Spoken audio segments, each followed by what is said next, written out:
ঠিক আছে, আসুন আসুন। কাকাবাবু, ইনি হচ্ছেন আমাদের সদর হাসপাতালের কম্পাউন্ডার অতীনবাবু। নমস্কার নমস্কার। হ্যাঁ, আসুন আসুন আসুন আসুন আসুন। হচ্ছে আমার ছেলে অগ্নি। আমি জানি না, ওকে দয়া করে একটু দেখুন। বলা বলা ব্যাগটা দে, ব্যাগটা দে। দেখুন, আমার ছেলেটা না চোখ খুলছে না, ও ও ও কথা বলছে না। আমি কতবার ডাকলাম, ও কারোর কথা শুনছে না। আপনি কিছু একটা করুন না। ওখানে নিয়ে গিয়ে বসাও। আপনারা বরং একটা কাজ করুন, হ্যাঁ বলুন। এই চিকিৎসার সুবিধার জন্য ঘরটা একটু কাইন্ডলি ফাঁকা করে দিন। তুই সবাইকে নিয়ে একটু আমি দিচ্ছি। এই তোরা চল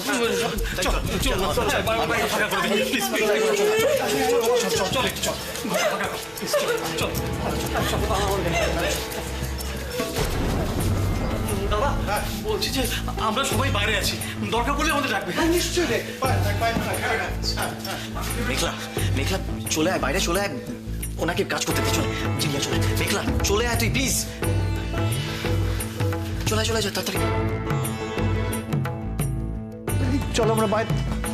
বাইরে যাব মানে? হ্যাঁ।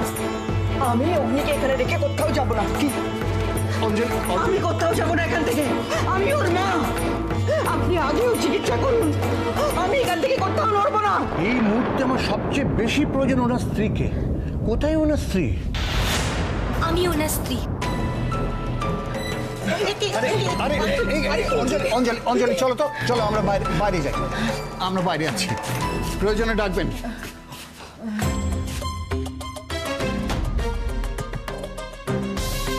ভালো করে ভেবে বলুন তো, ঠিক কি হয়েছিল তখন? কম্পাউন্ডার বাবু, কাল রাতে তো আমরা এই ঘরেই শুয়েছিলাম। ও হঠাৎ করে মাঝরাতে খুব চিৎকার করে উঠলো, বলছিল যে পায়ে খুব যন্ত্রণা করছে। তারপরে ও বললো যে কিছুটা কামড়েছে। আমি তখন দেখে একটুখানি চুন লাগিয়ে দিলাম ওই যেখানটা কামড়েছে।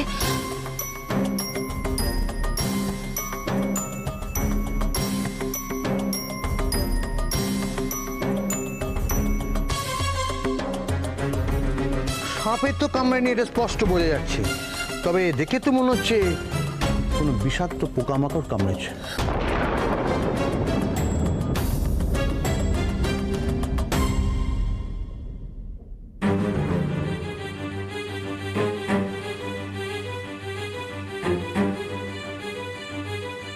কম্পাউন্ডার বাবু, আমার স্বামী সুস্থ হয়ে যাবে তো না? একটা ইঞ্জেকশন তো দিয়ে দিলাম, তবে জ্ঞান না ফেরা পর্যন্ত কিছু বলা যাচ্ছে না। একটু অপেক্ষা করি, তাহলে হসপিটালাইজ করতেই হবে।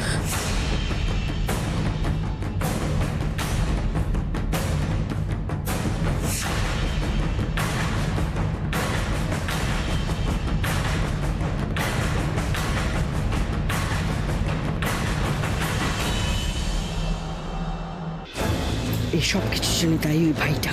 এই সমস্ত কুবুদ্ধি ওর মাথা থেকে বেরিয়েছে। কি কখনো যে আমি রাজি হয়ে গেলাম ওর কথায়, ভগবানই জানে। আর এখন তার ফল ভুগছি। যতবার আমি আয়ুষীকে অগ্নির থেকে দূরে সরাতে চাইছি, ততবার ও আরো অগ্নির কাছে চলে আসছে। ওইটুকু মেয়ে ওরা জ্বালিয়ে পুড়িয়ে শেষ করে দিল। ওদিকে আমার ছেলেটা কি অবস্থায় আছে কে জানে।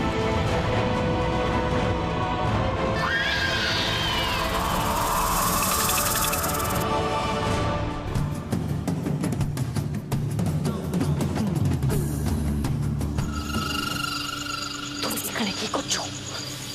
তোমাকে আমি বলেছি না, এই বাড়ির ত্রিসীমানায় যেন আমি তোমাকে না দেখতে পাই। আমি কি শোক করে এখানে এসেছি নাকি মাইজি? হ্যাঁ, আমার নজরানাটা দিয়ে দিন, আমি চলে যাচ্ছি। নজরানা? হ্যাঁ, নজরানা চাইতে এসেছো না? এই হলো তোমার নজরানা। और আমাকে নিয়ে যদি পুছতাছ শুরু করে মাইজি, আমি কিন্তু আসলি সত্যিটা। একদম না, তুমি কারোকে কিচ্ছু বলবে না।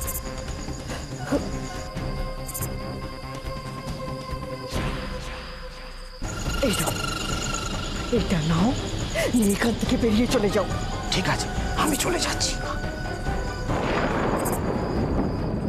সাড়া দাও অগ্নি, অগ্নি সাড়া দাও, অগ্নি সাড়া দাও প্লিজ, অগ্নি সাড়া দাও। একবার আমার সাথে কথা বলো না প্লিজ, একবার আমার সাথে কথা বলো না প্লিজ।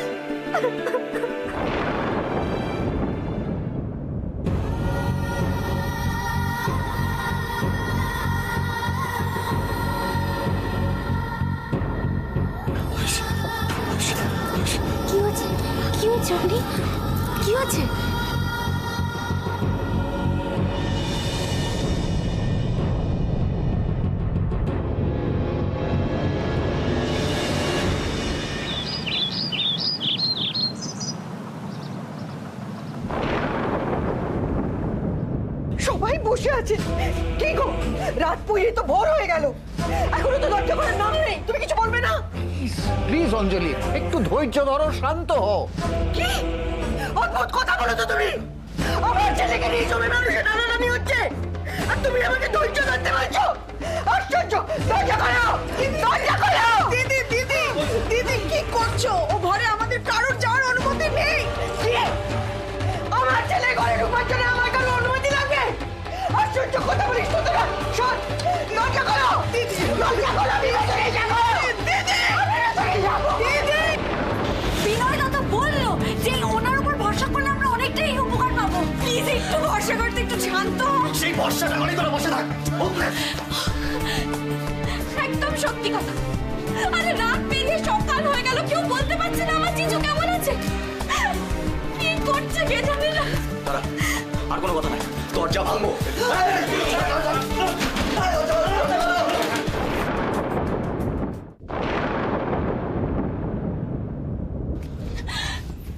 জিজু তো ঘরে একা শুয়ে আছে। তুই ভাই তো কোথাও নেই। তুই ভাইকে কোথাও খুঁজে পাওয়া যাচ্ছে না।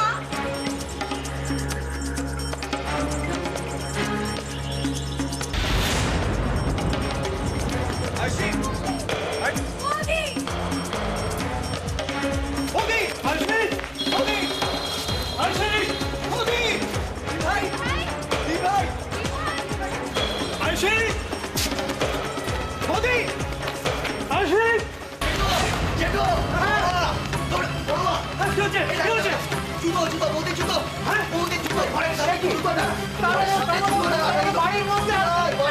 আমি দেখলাম কিন্তু ঘরের সামনে জুতোটা রয়েছে।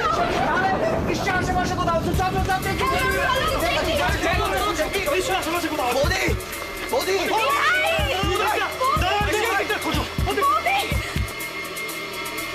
তাহলে কি আমার আশঙ্কাটাই ঠিক? দিদির এই গঞ্জনা অপমান সহ্য করতে না পেরে সে কিছু করে বসেনি তো?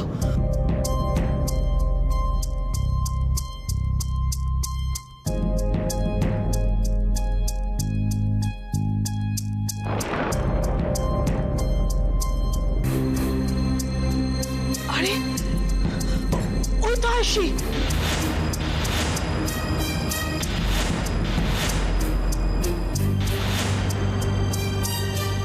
দিদি ভাই, হ্যাঁ রে মা, তুই কাউকে কিছু না বলে কোথায় গেছিলি? মন্দিরে গেছিলি? আমাদের কাউকে কিছু বলিসনি? আমরা সবাই কত দুশ্চিন্তা করছিলাম বলতো। কি রে আয়ুষী, কাউকে কিছু না বলে কেন গেছিলি মন্দিরে? আয়ুষী, কি রে তুই কথা বলছিস না কেন? উত্তর দে না। কাউকে কিছু না বলে কেন গিয়েছিলিস বলতো? আমরা সবাই কত টেনশন করছি। কি রে বল না। কে ভাই? ভাই কি হলো বৌদি? বৌদি, বৌদি কিছু বলছো না কেন? এরকম হয়ে আছে কেন? বলো না। আচ্ছা বলো না। হ্যাঁ আয়ুষী, আয়ুষী, আয়ুষী মা, আয়ুষী। যেতে দাও বৌমা, ওকে যেতে দাও। অগ্নির কাছেও যাক, আমাদের থেকে অগ্নির চিন্তা ওর অনেক বেশি। কিন্তু দাদা, আমার চিন্তাটা অন্য জায়গায় বৌমা। অঞ্জলি আয়ুষ্মাকে চিনতে দেরি না করে ফেলে।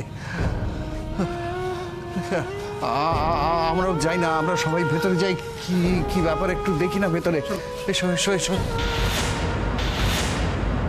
কি কি বলছিস কি তুই? এসব কি করে হলো সহ্য? তুই কিন্তু আমাকে ঠিক করে বল, অগ্নি কেমন আছে এখন? কেমন আছে এখন অগ্নি? মা, অগ্নিদার এখনো জ্ঞান ফেরেনি। জ্ঞান ফেরেনি মানে? এই ওকে হসপিটালে নিয়ে যাওয়া হয়নি? কি রে বল। হ্যাঁ হসপিটাল? কার কি হলো আবার? অজয় কি মানে কি মামা করছিস? বল না আমাকে, কার কি হয়েছে? চুপ করে থাকবি না তুই একদম। আমি সইতে পারবো, বল না আমাকে কি হয়েছে বল। কি হলো দাবাই? মা কোনো কথা বলছে না? ঠাম্মি এসে গেছে ওখানে। ঠাম্মি যদি ফোনটা নেয় আমি কি বলবো? তুই ফোনটা আমায় দে। আরে তারিকা, হ্যালো ঠাম্মি, কি হয়েছে রে মা? কি হয়েছে ওখানে? কার কি হয়েছে? আরে তোরা সবাই ভালো আছিস তো? হ্যাঁ আয়ুষী নাজ্জাম এরা সবাই ভালো আছে তো বল না আমাকে। ঠাম্মি, হ্যাঁ ঠাম্মি, অগ্নিদা, কি হয়েছে অগ্নির? কি হয়েছে অগ্নির? কি করো একটা বলবে তো কি হয়েছে? ঠাম্মি, অগ্নিদাকে না কোন একটা বিষাক্ত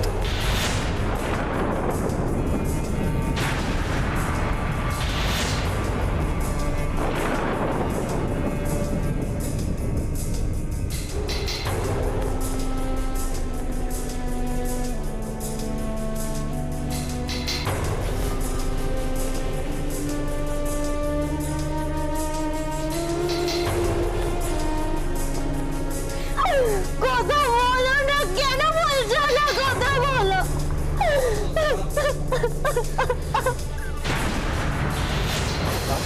আয়ুষী,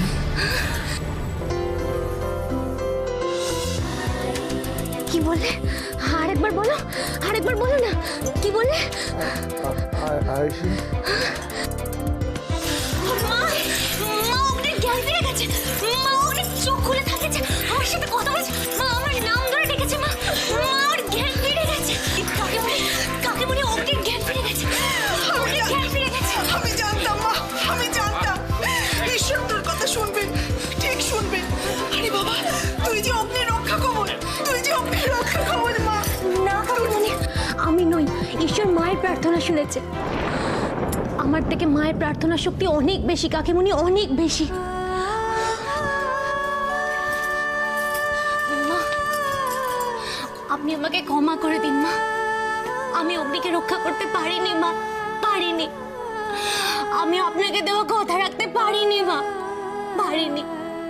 আমাকে ক্ষমা করে দিন মা, ক্ষমা করে দিন আমাকে।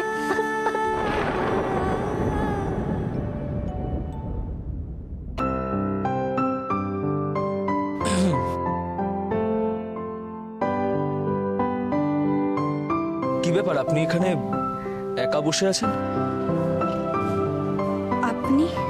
হ্যাঁ, আসলে ওই আপনাদের বাড়ির ভেতরেই যাচ্ছিলাম, দেখলাম আপনি এখানে একা বসে আছেন, তাই কি মানে অগ্নিদাদার কথা ভাবছেন, তাই তো? আমি দাদা সোনা আর বৌদি দুজনের কথাই ভাবছিলাম। ওদের দুজনের ভালোবাসা দেখে না আমার ভীষণ হিংসে হয়। কজনের হয় বলুন তো এমন ভাগ্য, তাই না?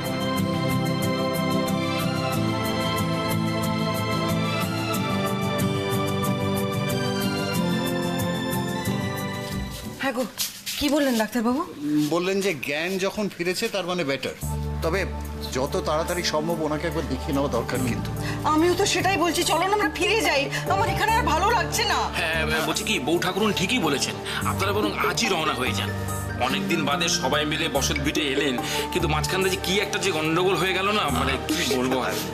দেখো দেখো বাদল, অ্যাক্সিডেন্ট তো আর বলে কয়ে হয় না। Accident is an accident. হ্যাঁ, আমরা আজকেই রওনা হয়ে যাবো, সেটাই ভালো। তবে হ্যাঁ, একটা কথা বলুন, ওই মিঠু মায়ের বিনয়ের বিয়ের ব্যাপারটা কিন্তু সব ঠিকঠাক আছে তো? তোমার কোনো আপত্তি নেই তো? না, আমার আবার কি আপত্তি। তবে কি একটা কথা বলছি কি, অগ্নিদাদা বাবু সুস্থ হয়ে গেলে তারপর যদি এই ব্যাপারটা নিয়ে আলোচনা করা যেত। আরে না, ঠিক আছে, আলোচনার কি আছে? অগ্নি সুস্থ হয়ে গেছে, এরপর ডাক্তার দেখবে আরো সুস্থ হয়ে উঠবে, ওটা নিয়ে ভাবতে হবে না। কিরে বলো, আমরা কলকাতায় গিয়ে না ঠাকুর মশাইয়ের সঙ্গে কথা বলে একটা ভালো দিনক্ষণ দেখে তোমায় জানিয়ে দেবো, ঠিক আছে? আচ্ছা, তোমার কোনো আপত্তি নেই তো? তোমার কি মত ব্যাপারটা নিয়ে? না না, ঠিক আছে, আমরা তাহলে ফিরেই যাবো তো। এই ছোট, এদিকে আয়। তুমি সব কি বলছো? আপনি কিচ্ছু মাটি হয়নি। তুমি সুস্থ হয়ে ওঠো, তারপরে আমরা সবাই মিলে আবার এখানে বেড়াতে আসবো। বৌদি, বৌদি, বৌদি, ওই তো বৌদি। শোনো শোনো শোনো। আরে বৌদি, বাইরে অনেকে তোমার সাথে দেখা করতে এসেছে। আমার সঙ্গে? হ্যাঁ, তোমার জন্য। তুমি আমার সাথে চলো না। না না, আমি ওকে এভাবে একা। আয়ুষী, আয়ুষী, তুমি আবার উঠছো কেন? কিছু হবে না, ওরা যখন এসছে ওদেরকে ফিরিয়ে দিও না। তোমাকে আমি এভাবে ফেলে আমার কিছু হবে না, আমি বলছি তো। তুমি যাও, আমার সাথে তো মা বাবা কাকা কাকিমা সবাই আছে, তুমি যাও। ঠিক আছে শোনো, আমি যাচ্ছি, কিন্তু তুমি আগে শো। আমার কিছু শো আগে তুমি। দাঁড়াও, আস্তে আস্তে আস্তে। তুমি যাও। আমার সাথে এসো। বাইরে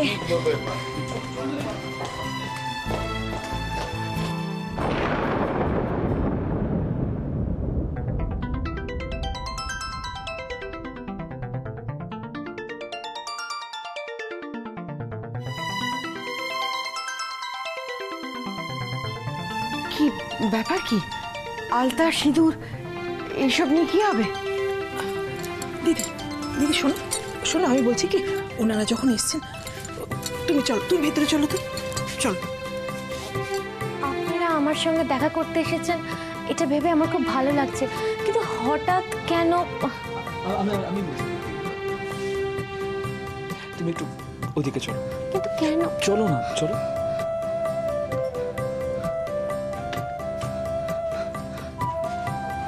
আসলে গ্রামের মানুষজন তো এসব একটু বেশি বিশ্বাস করে, ওদের কথায় বা ব্যবহারে কিছু মনে করো না। আসলে তোমাকে আলতা সিঁদুর পরিয়ে ওরা নিজেদেরকে অনুপ্রাণিত করতে চায়। কিন্তু এটা তো ঠিক নয়। আমার জায়গায় ওনাদের মধ্যে যে কেউ থাকলেও এই কাজই করতে, শুধু নিজের স্বামী বলে নয়, যে কোনো মানুষের বিপদে পাশে দাঁড়ানো একজন মানুষের কর্তব্য। সেই কথাটা তুমি নিজে মুখেই ওদের তাহলে বলে দাও।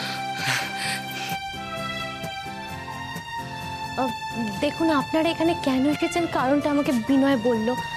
আমি শুধু আপনাদের একটা কথাই বলতে চাই, আপনারা যদি সত্যিই গ্রামের ভালো চান তাহলে জলাশয়, পুকুর, রাস্তাঘাট এগুলো পরিষ্কার রাখুন। সুন্দর একটা পরিবেশই মানুষকে সুস্থ রাখতে পারে।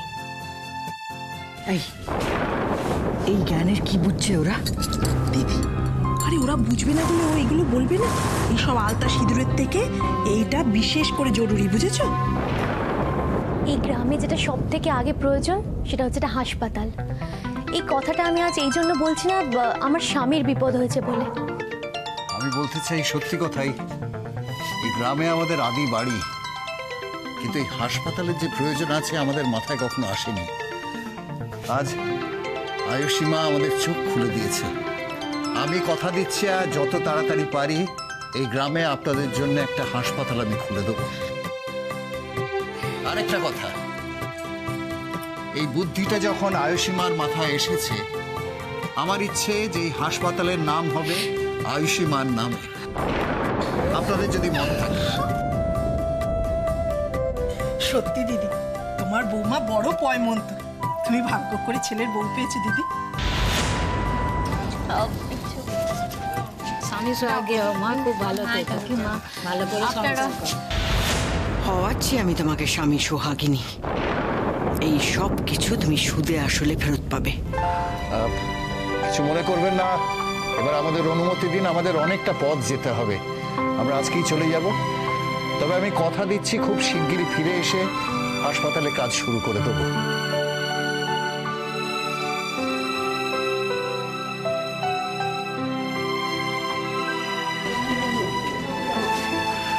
দাঁড়াও,